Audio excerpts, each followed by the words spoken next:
Express హైవేపై fighter జెట్లు landing టేకాఫ్లతో డ్రిల్స్ నిర్వహించాయి. దేశంలో రాత్రివేళ ల్యాండ్ అయ్యే సౌకర్యం ఉన్న ఒకే ఒక్క ఎక్స్ప్రెస్ వే ఇదే. డ్రిల్లును చూసేందుకు పెద్ద సంఖ్యలో తరలివచ్చారు జనం.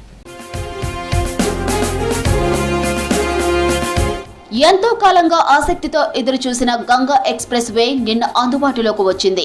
ఈ ఎక్స్ప్రెస్ వేపై మన ఫైటర్ జెట్లు డ్రిల్స్ షురూ చేశాయి.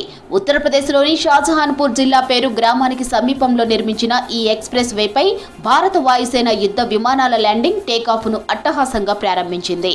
Rafale SU-30 MKI, Mirage 2000, MiG-29, Jaguar C-130J super Hercules, AS-32, AA-17 V5 హెలికాప్టర్లు డ్రిల్స్తో పాల్గొన్నాయి. రాత్రిపూట కూడా ఈ ఎక్స్ప్రెస్ వేపై ఫ్లైట్ల జెట్లను ల్యాండ్ చేయవచ్చు. దేశంలో ఇలాంటి ప్రత్యేకత ఉన్న ఒకే ఒక్క ఎక్స్ప్రెస్ గంగా ఎక్స్ప్రెస్ వేనే. అంతకుముందు లక్నో, ఆగ్రా, పూర్వాంచల్ ఎక్స్ప్రెస్ వేస్లో యుద్ధ విమానాలను ఎమర్జెన్సీ ల్యాండింగ్ డ్రిల్స్ చేసేవారు. ప్రస్తుతం ఆ రికార్డ్ గంగా ఎక్స్ప్రెస్ హైవే సొంతమైంది. దీంతో రక్షణ రంగంలో దేశం మరో మైలురాయిని దాటింది.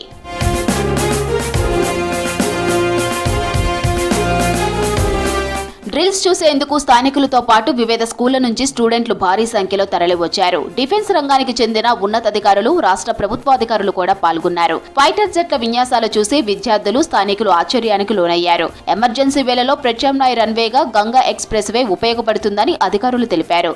యుద్ధ విమానాల డ్రిల్స్ ఈ ఎక్స్ప్రెస్ వే సామర్థ్యం ప్రపంచానికి తెలిసిందని పేర్కొన్నారు.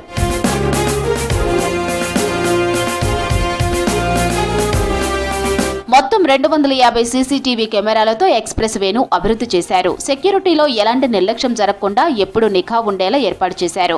ఎక్స్ప్రెస్ వే పూర్తయ్యాక యూపీలో ఇది 4వ ఎమర్జెన్సీ ఎయిర్ స్ట్రిప్ అవుతుందని అధికారులు తెలిపారు. డ్రిల్స్ నిర్వహణతో భారీగా సెక్యూరిటీని ఏర్పాటు చేశారు.